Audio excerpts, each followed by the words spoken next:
الحمد لله وحده والصلاة والسلام على من لا نبي بعده. الحمد لله رب العالمين والصلاة والسلام على سيد الأنبياء وأشرف المرسلين وعلى آله وأصحابه ومن تبعهم بإحسان إلى يوم الدين. قال تعالى بعد أعوذ بالله من الشيطان الرجيم بسم الله الرحمن الرحيم وأزواجه أمهاتهم. میرے محترم بھائی اور دوستو، یہ شوال کا مہینہ، اس مہینے میں آج 30 تاریخ ہے. اس مہینے میں جناب رسول اکرم صلی اللہ علیہ وسلم نے اماں جان ام سلمہ رضی اللہ تعالی عنہا کو اپنی زوجیت کا شرف عطا فرمایا تھا. حضرت ام سلمہ رضی اللہ تعالی عنہا ہماری بڑی جلیل القدر ماں ہیں. ازواج مطہرات رضی اللہ عنہن میں سب سے علمی اعتبار سے بڑی تو حضرت عائشہ رضی اللہ تعالی عنہا ہے.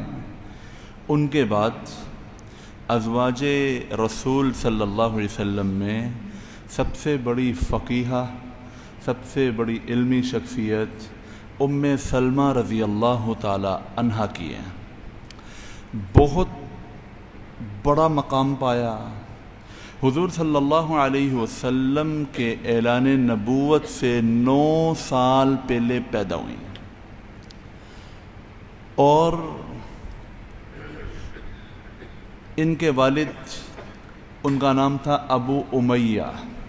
ام سلمہ کنیت ہے، ان کا اصل نام ہے ہند بنت ابی امیہ. قبیلہ بنو مخزوم قریشی قبیلے کی ایک شاخ ہے. قریش قبیلے کا ایک خاندان ہے. اس خاندان کے سردار ابو امیہ مخزومی کی بیٹی ہیں.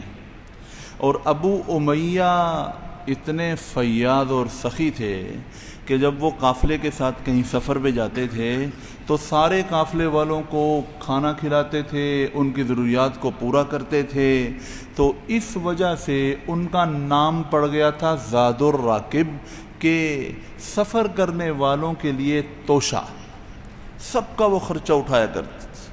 لوگ مطمئن ہوتے تھے کہ ابو امیہ ہمارے ساتھ ہیں. اپنے زاد راہ کی ان کو فکر نہیں ہوتی تھی کہ ابو امیہ ساتھ ہیں، ہم سب کا کھانا، ہم سب کی ضروریات یہ انشاءاللہ پوری کریں گے.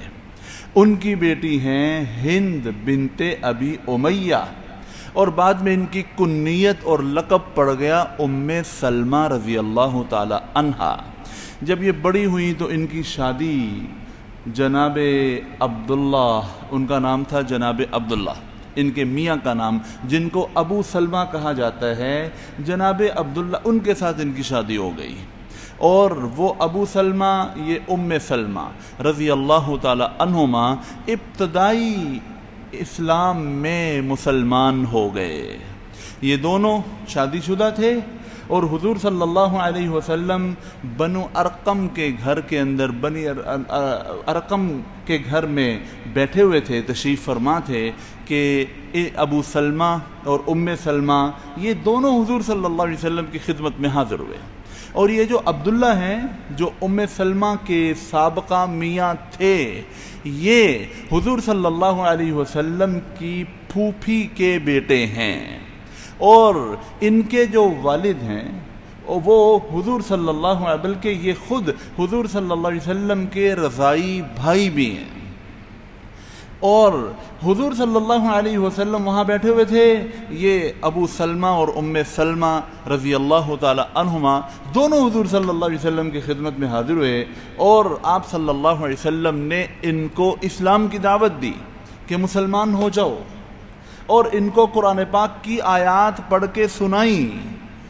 تو ابو سلمہ نے حضور صلی اللہ علیہ وسلم سے عرض کی کہ وہ نور جو آپ لے کے آئے ہیں ہم بھی اپنے سینے کو اس اسلام کے نور سے روشن کرنا چاہتے ہیں، جبکہ آپ تو ہمارے بھائی ہیں، دوسرے لوگ آپ سے فیض یاب ہو رہے ہیں، ہم آپ کے بھائی ہوتے ہوئے آپ سے اس نور کا استفادہ کرنا چاہتے ہیں، فیض یاب ہونا چاہتے ہیں۔ پھر عرض کی یا رسول اللہ ہمیں بھی آپ اپنی غلامی کے اندر شامل فرما لیجئے۔ ابھی صرف 10 صحابہ رضی اللہ تعالی عنہم اسلام لائے تھے جب ابو سلمہ اور ام سلمہ دونوں میاں بیوی حضور صلی اللہ علیہ وسلم کی خدمت میں حاضر ہوئے اور آ کر اسلام قبول کر لیا۔ لہذا یہ والسابقین الاولین سب سے پہلے اسلام لانے والوں کا سب سے بڑا درجہ ہے۔ ام سلمہ رضی اللہ عنہ اور ان کے خامن سب سے پہلے اسلام قبول کرنے والوں میں سے تھے، اور پھر ان دونوں نے 2 ہجرتیں جو حبشہ کی طرف ہوئیں وہ دونوں ہجرتیں ان دونوں نے کیں۔ پہلی ہجرت سن 5 نبوی میں حضور صلی اللہ علیہ وسلم کی نبوت کا 5واں سال تھا، پہلی ہجرت ہوئی، اس میں بھی یہ دونوں حضرات تھے، ام سلمہ رضی اللہ تعالی عنہ اور ان کے میاں دونوں اس ہجرت میں تھے۔ وہ چند حضرات کی ہجرت تھی، کوئی 12-15 مرد تھے اور 4 عورتیں تھیں، یہ دونوں اس میں تھے۔ یہ حبشہ میں گئے، وہاں جا کے نجاشی کے پاس قیام پذیر رہے، اور وہاں اگرچہ اسلام پر چلنے کی ان کو پوری آزادی تھی، لیکن حضور صلی اللہ علیہ وسلم کی یاد ان کو ستاتی تھی، اور ان کا ہر وقت دل کرتا تھا کہ مکہ میں جائیں، حضور صلی اللہ علیہ وسلم کو جا کے دیکھیں۔ جتنے بھی مسلمان اس وقت ہجرت کر کے وہاں گئے تھے وہ مکہ میں آنا چاہتے تھے، مکہ ان کا اپنا وطن تھا، وہ آنا چاہتے تھے۔ تو ایک اڑتی ہوئی خبر کسی بندے کے ذریعے سے حبشہ میں پہنچی کہ حضور صلی اللہ علیہ وسلم پر سارے کے سارے قریش والے ایمان لے آئے ہیں، سارے مسلمان ہو گئے ہیں۔ یہ لوگ بڑے خوش ہوئے اور واپسی کی تیاری کرنے لگے کہ بہت زیادہ مسلمانوں پہ سختیاں ڈھائی جا رہی تھیں، اب سب مسلمان ہو گئے ہیں، اب ان سختیوں کا ہمیں سامنا نہیں کرنا پڑے گا، ہم واپس چلتے ہیں۔ ابھی تیاریاں کر ہی رہے تھے اور جانے کے لیے پر تول رہے تھے کہ خبر ملی کہ وہ خبر تو جھوٹی ہے۔ قریش اپنی دشمنی پر ویسے ہی تلے ہوئے، مسلمانوں کو اذیت دینے میں ویسے ہی وہ مصروف ہیں۔ تو انہوں نے مسلمانوں نے کہا جو بھی ہے اب مکہ مکرمہ جانے کا ہم نے ارادہ کر لیا ہے، حضور صلی اللہ علیہ وسلم کو دیکھنا ہے اور اپنے رشتہ داروں سے ملنا ہے، لہذا ہم واپس چلتے ہیں۔ یہ لوگ وہاں سے واپس آئے۔ اب ان کو یہ تھا کہ اگر ہم بغیر کسی بندے کی پناہ لیے مکہ میں داخل ہوں گے تو بڑا کام خراب ہو جائے گا، تو اس لیے عبداللہ جو ابو سلمہ ہے، ام سلمہ رضی اللہ عنہ کے سابقہ میاں، انہوں نے جناب ابو طالب کی پناہ لی، کیونکہ جناب ابو طالب ان کے ماموں تھے، اور ابو طالب نے تو حضور صلی اللہ علیہ وسلم کو بھی پناہ دی ہوئی تھی۔ ابو طالب کی پناہ لی اور پھر یہ دونوں میاں بیوی مکہ مکرمہ میں داخل ہوئے۔ ان کے قبیلے والے بنو مخزوم والے وہ ابو طالب کے پاس آئے اور آ کے ان سے انہوں نے لڑنا جھگڑنا شروع کر دیا کہ ہمارے بندے کو آپ نے پناہ کیوں دی، ہم اس سے بدلہ لینا چاہتے ہیں، یہ اپنے باپ دادا کا دین چھوڑ کے کیوں دین محمدی میں داخل ہوا ہے، آپ نے اس کو پناہ کیوں دی؟ انہوں نے کہا کہ میرا بھانجا ہے، میرا بھانجا ہے، میں نے اپنے بھانجے کو پناہ دی ہے۔ انہوں نے کہا جی آپ کو پناہ دینے کا کوئی حق نہیں۔ وہاں ابو لہب آ گیا۔ ابو لہب نے بنو مخزوم والوں کو کہا کہ بھائی اپنی زبان بند کرو، دیکھ رہا ہوں کہ کافی دیر سے تم میرے بھائی کے ساتھ الجھ رہے ہو، اگر تم نے مزید میرے بھائی کو تنگ کیا تو میں بھی اس کے ساتھ کھڑا ہو جاؤں گا اور میں بھی اپنی پناہ میں ان کو لے لوں گا۔ انہوں نے کہا جی کہ ہم تو آپ کو ناراض نہیں کر سکتے، یہ کہہ کے وہ واپس چلے گئے۔ اور پھر جب دوسری ہجرت حبشہ ہوئی جس میں تقریباً 82 مرد اور 20 عورتیں تھیں، اس ہجرت حبشہ میں بھی یہ دونوں میاں بیوی ہجرت کر کے گئے۔ اور دربار نجاشی میں جو جعفر رضی اللہ تعالیٰ عنہ والا قصہ اور مکہ سے بھیجے ہوئے بندے، وہ سارا قصہ جب پیش آیا، یہ اس ہجرت میں تھیں، اس ہجرت سے واپسی ہو گئی، اور انتہائی سختیاں اور اپنے خاندان کی طرف سے بہت ہی سختیوں کا معاملہ دیکھنے کے باوجود اسلام پر ڈٹی رہی، دونوں میاں بیوی اسلام پر ڈٹے رہے۔ جب پہلی ہجرت ہوئی تھی اس میں اللہ نے ان کو بیٹا عطا فرمایا جس کا نام رکھا سلمہ۔ اب جو سلمہ بیٹا پیدا ہوا تو اس کی محبت میں میاں بیوی نے دونوں نے اپنی کنیت ابو سلمہ اور ام سلمہ رکھ لی۔ پہلے ہند اور عبداللہ تھے، بیٹا پیدا ہو گیا، اب انہوں نے اپنے آپ کو ابو سلمہ اور ام سلمہ کہلوانا شروع کر دی، تو ان کی کنیت ان کے ناموں پر غالب آ گئی اور اسلام پھیلتا رہا۔ دوسری ہجرت سے بھی ان کی واپسی ہو گئی اور مکہ مکرمہ کے اندر یہ لوگ رہ رہے تھے، کافروں کی طرف سے ہر طرح کی سختیاں جھیل رہے تھے۔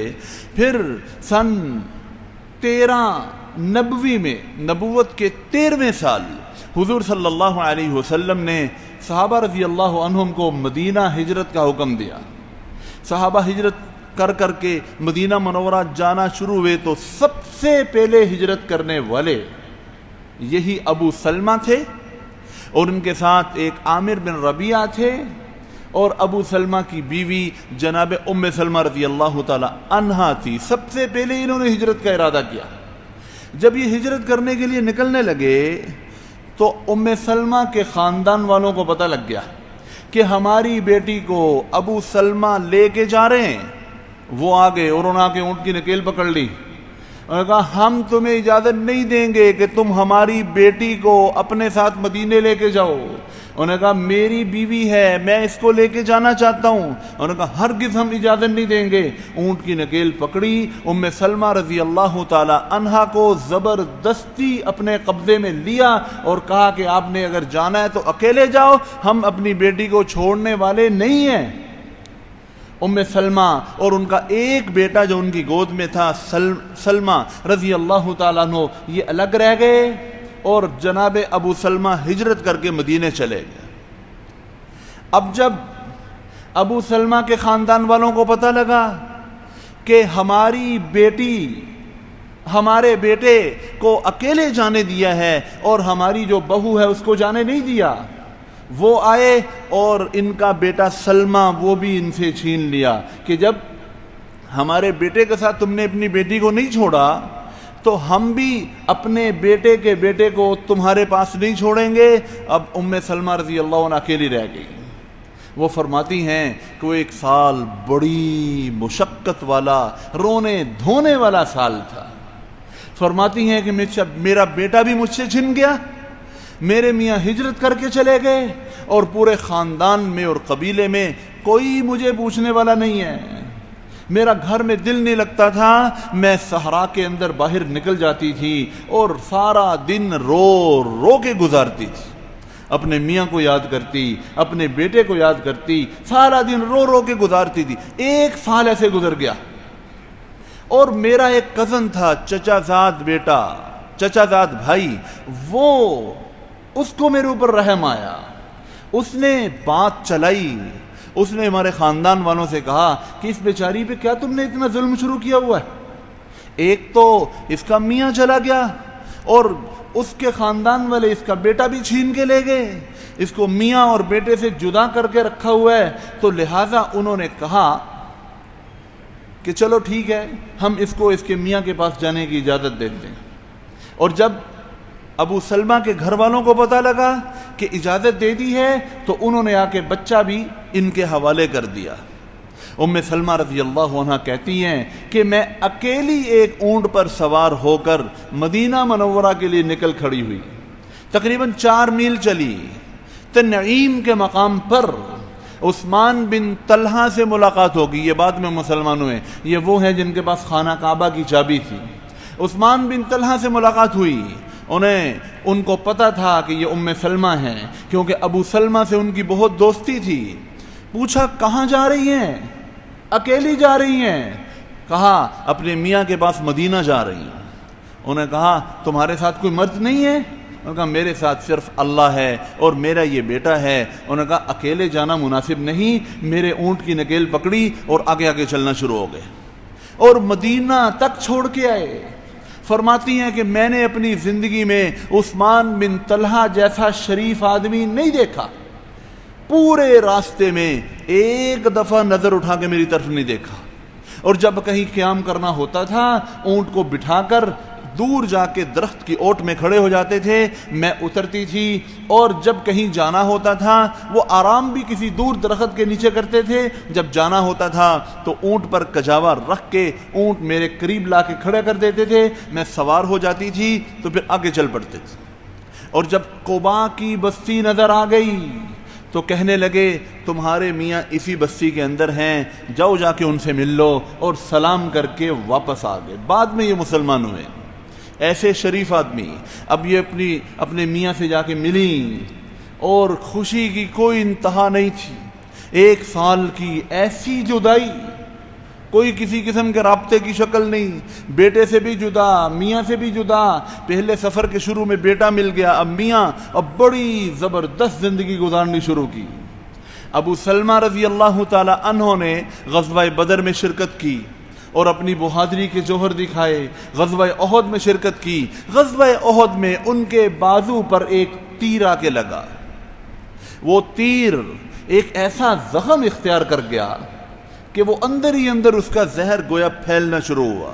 غزوہ احد سے واپسی پر حضرت ابو سلمہ رضی اللہ تعالی عنہ کے بازو میں کافی درد تھی. وہ زخم آہستہ آہستہ بظاہر ٹھیک ہونا شروع ہوا. غزوہ احد سے 1 مہینے کے بعد حضور صلی اللہ علیہ وسلم نے ایک لشکر کی قیادت میں ابو سلمہ رضی اللہ تعالیٰ عنہ کو روانہ کیا.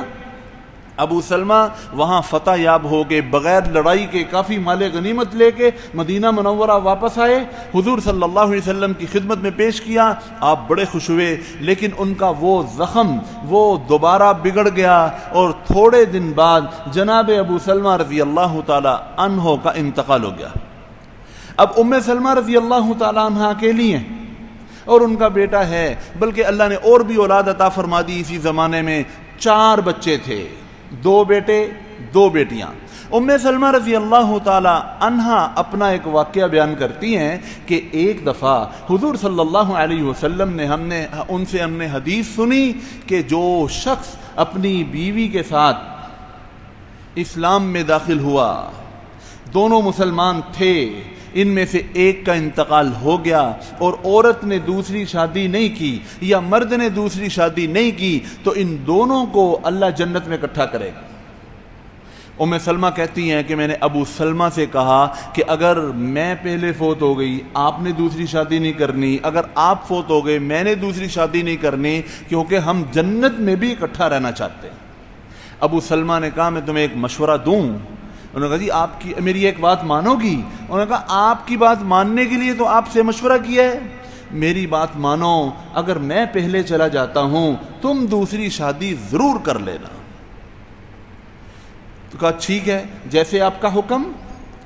اور ابو سلمہ کا انتقال ہو گیا اور یہ رو رہی تھیں. حضور صلی اللہ علیہ وسلم تشریف لائے اور آپ صلی اللہ علیہ وسلم نے صبر کی تلقین کی اور ایک دعا بتلائی, اللہم اجرنی فی مصیبتی واخلف لی خیرا منہا, کہ یا اللہ میری اس مصیبت میں مجھے اجر عطا فرما اور مجھے اس کا نعم البدل عطا فرما.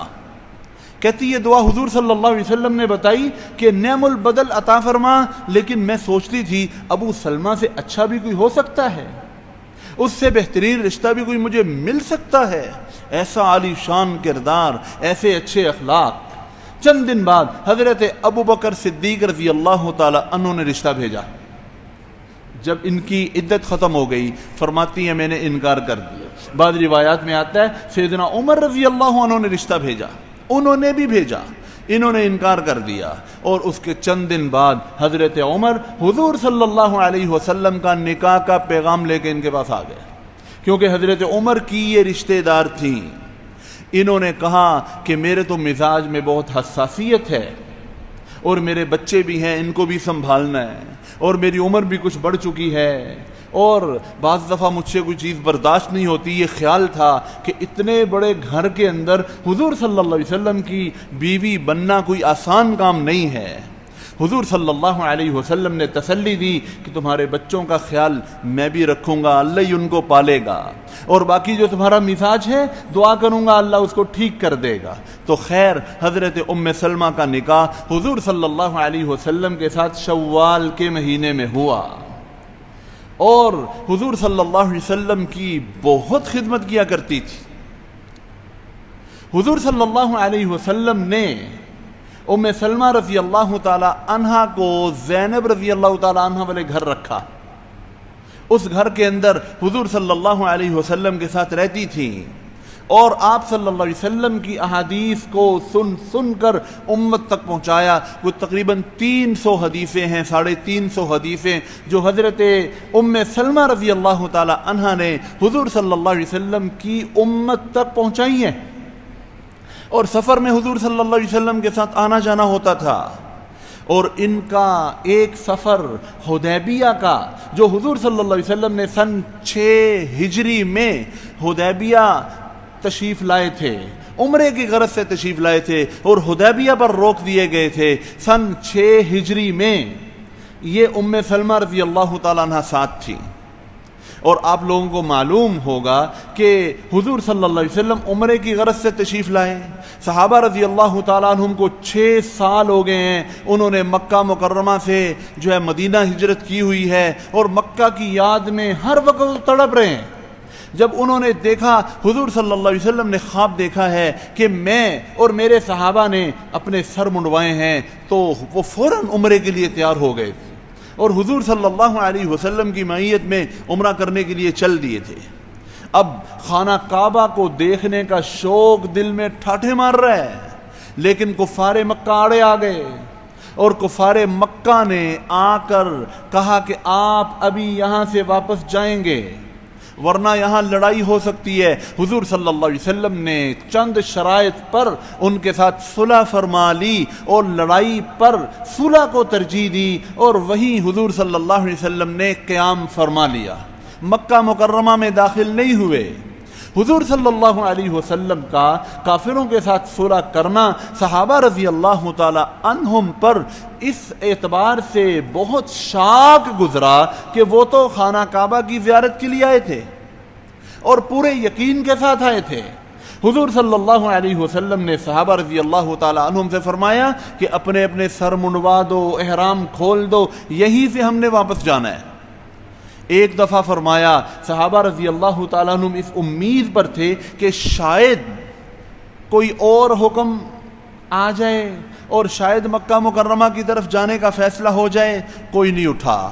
دوسری دفعہ پھر آپ نے, تیسری دفعہ فرمایا, حضور صلی اللہ علیہ وسلم ام سلمہ رضی اللہ عنہ کے پاس چلے گئے اور جا کے کہا کہ عجیب بات ہے, 3 دفعہ میں نے صحابہ رضی اللہ تعالی عنہم سے کہا ہے کہ آپ اٹھو اور سر منڈواؤ اور احرام کھولو, یہیں سے ہم نے واپس جانا ہے, ان میں سے کوئی بھی نہیں اٹھا, نہ ان میں سے کسی نے اٹھ کے جانور ذبح کیا ہے, میں نے ان کو صراحتاً حکم دیا ہے. ام سلمہ رضی اللہ تعالی عنہا نے یہاں حضور صلی اللہ علیہ وسلم کو ایسا مشورہ دیا اور ایسی حکمت عملی دکھائی, عرض کی یا رسول اللہ, ان کے دل ٹوٹے ہوئے ہیں, وہ مکہ مکرمہ کی یاد میں نکلے تھے اور پورے یقین کے ساتھ نکلے تھے کہ خانہ کعبہ دیکھیں گے, طواف کریں گے, اپنے گلی محلے دیکھیں گے, ان کے دل بہت بہت ٹوٹے ہوئے ہیں. لہٰذا آپ چاہتے ہیں کہ وہ بھی سر منڈوا کے احرام کھول دیں, تو میں آپ سے یہ عرض کرتی ہوں, اب آپ کسی کو کچھ نہ کہیے, آپ خیمے سے باہر تشریف لے جائیے اور باہر جا کے اپنے حلاق کو بلا کر اپنا سر منڈوا لیجئے, اپنی قربانی کر لیجئے, خود احرام کھول دیجئے, آپ کو دیکھ کر وہ ساری خود بخود احرام کھول دیں گے. حضور صلی اللہ علیہ وسلم نے ایسے ہی کیا. جب صحابہ رضی اللہ عنہم نے دیکھا کہ حضور صلی اللہ علیہ وسلم نے احرام کھول دیا ہے, تو ان سب نے بھی احرام کھول دیا, ان سب نے احرام کھول دیا. اور امام الحرمین رحمۃ اللہ علیہ فرماتے ہیں کہ عورتوں کی پوری تاریخ اگر دیکھی جائے, کسی عورت نے ام سلمہ رضی اللہ تعالی عنہا سے پیارا مشورہ کبھی نہیں دیا. حالانکہ اگر وہ دو الفاظ بول دیتی حضور صلی اللہ علیہ وسلم کو صحابہ رضی اللہ تعالی عنہم کے خلاف اور غصہ چڑھ جاتا تو بہت بڑا نقصان ہو سکتا تھا. ایک نبی کو اپنی امت پر غصہ آ سکتا تھا، لیکن حضرت ام سلمہ رضی اللہ عنہا نے بہت دانش مندی کے ساتھ حضور صلی اللہ علیہ وسلم کے غصے کو کم کرنے کی کوشش کی. صحابہ رضی اللہ تعالی عنہم بھی حضور صلی اللہ علیہ وسلم کے غصے سے بچ گئے، اور انہوں نے حضور صلی اللہ علیہ وسلم کو دیکھ کر سب نے احرام کھول دیے. یہ ان کا ایک بہت بڑا کارنامہ ہے. ام سلمہ رضی اللہ تعالی عنہا حضور صلی اللہ علیہ وسلم کی حدیثیں سن کر اس پہ عمل فرمایا کرتی تھی، اور ایک دفعہ عرض کی یا رسول اللہ، میں ابو سلمہ کے بچوں کی جو پرورش کر رہی ہوں، کیا اس پر مجھے ثواب ملے گا؟ کیونکہ وہ تو سابقہ خامن کے بچے تھے، میں جو ان پہ خرچ کر رہی ہوں. فرمایا ہاں تمہیں بہت ثواب ملے گا. حضور صلی اللہ علیہ وسلم بھی ان پر خوب خرچ فرمایا کرتے تھے. ان کا ایک غلام تھا، اس کا نام تھا سفینہ.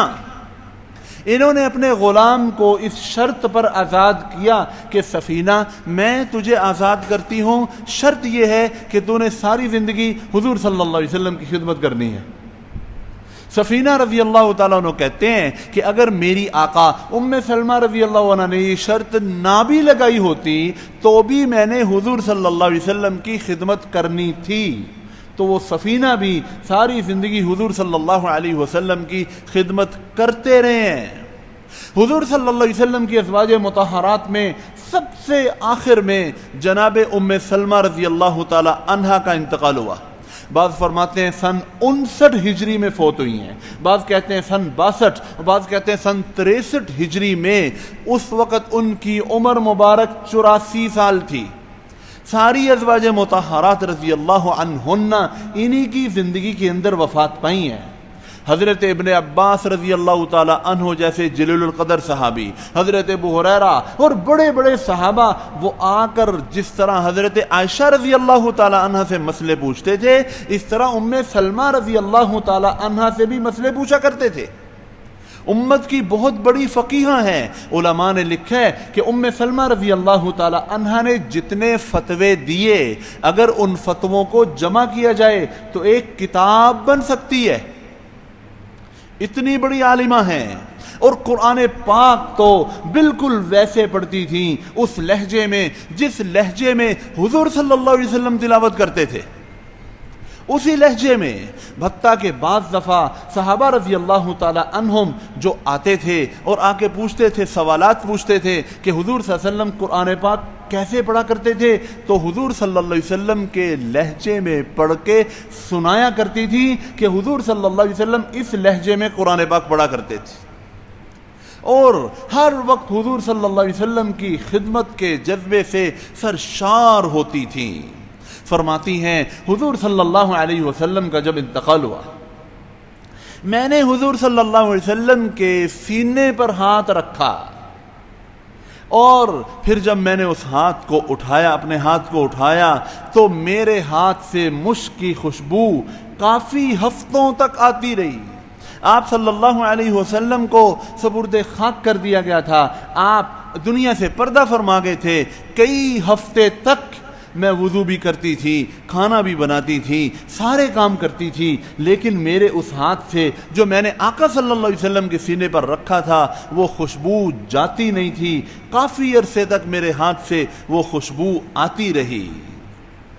اور حضور صلی اللہ علیہ وسلم کے پاس جب ازواج مطہرات نے کوئی پیغام، کوئی ایک پروگرام بنا کے کسی ایک کو نمائندہ بنا کے بھیجنا ہوتا تھا، تو ام سلمہ حضرت عائشہ رضی اللہ عنہ کو بھیجتی تھی یا ام سلمہ رضی اللہ عنہ کو بھیجتی تھی. ازواج مطہرات کو بھی پتا تھا کہ حضور صلی اللہ علیہ وسلم کی سب سے لاڈلی عائشہ ہیں، اور ان کے بعد ام سلمہ رضی اللہ تعالیٰ عنہ ہیں. یہ ہماری عظیم ماں ہیں. حضور صلی اللہ علیہ وسلم نے اللہ نے ہمیں ان کا بیٹا قرار دیا ہے، لہذا ہمیں اپنی ماؤں کا تعارف ہونا چاہیے.